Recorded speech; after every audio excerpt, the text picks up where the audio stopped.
আজ আমার মেয়ে ওর জীবনের একটা নতুন অধ্যায় শুরু করতে চলেছে।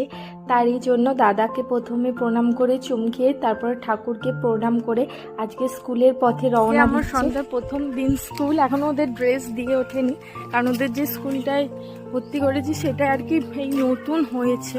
সবাই ওকে আশীর্বাদ করবে, ও যেন ভালো করে পড়াশোনা করে সবার আগে ভালো মানুষ হতে পারে, সবাইকে সম্মান করতে পারে। রাজদিতা, তুমি ময়ূরের হাত ধরো। আর তোমার কি নাম জানো? শ্রুতি। আমি দাঁড়িয়ে আছি। শ্রুতির হাত ধরো, আমার চিন্তা নেই। নাও।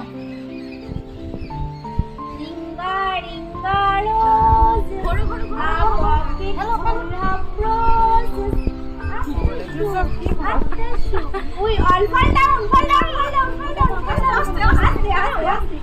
স্টুডেন্ট সংখ্যা অনেকই কম, তার একটা কারণ স্কুলটাই নতুন হয়েছে, আর দ্বিতীয়ত এটা যেহেতু সিবিএসসি বোর্ডের আন্ডারে পড়াশোনা হবে, কিন্তু জানুয়ারি থেকে স্টার্ট করে দিয়েছে যাতে বাচ্চারা অন্য স্কুলে না ভর্তি হয়ে যায় সেই হিসেবে।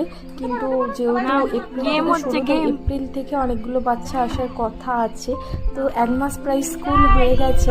প্রথম দিন কিন্তু একটুও কান্না করেনি, আমরা বাকি গার্জেনরাও বাকিরা সবাই গিয়েছিল। আর এই খেলাটাতে জানো সন্তান ফার্স্ট হয়ে গেছে। সবাইকে বলবো তোমরা একটু আশীর্বাদ করবে ওকে, ও যেন সুস্থভাবে ভালোভাবে বড় হতে পারে। তোমাদের আশীর্বাদ ওর জীবনে অনেক অনেক প্রয়োজন। তারপরে আমরা বাড়ি চলে এসেছিলাম। স্কুলে রোজ আসবে, প্রথম দিনে তুমি আজকে তো ফার্স্ট হয়েছো। একদমই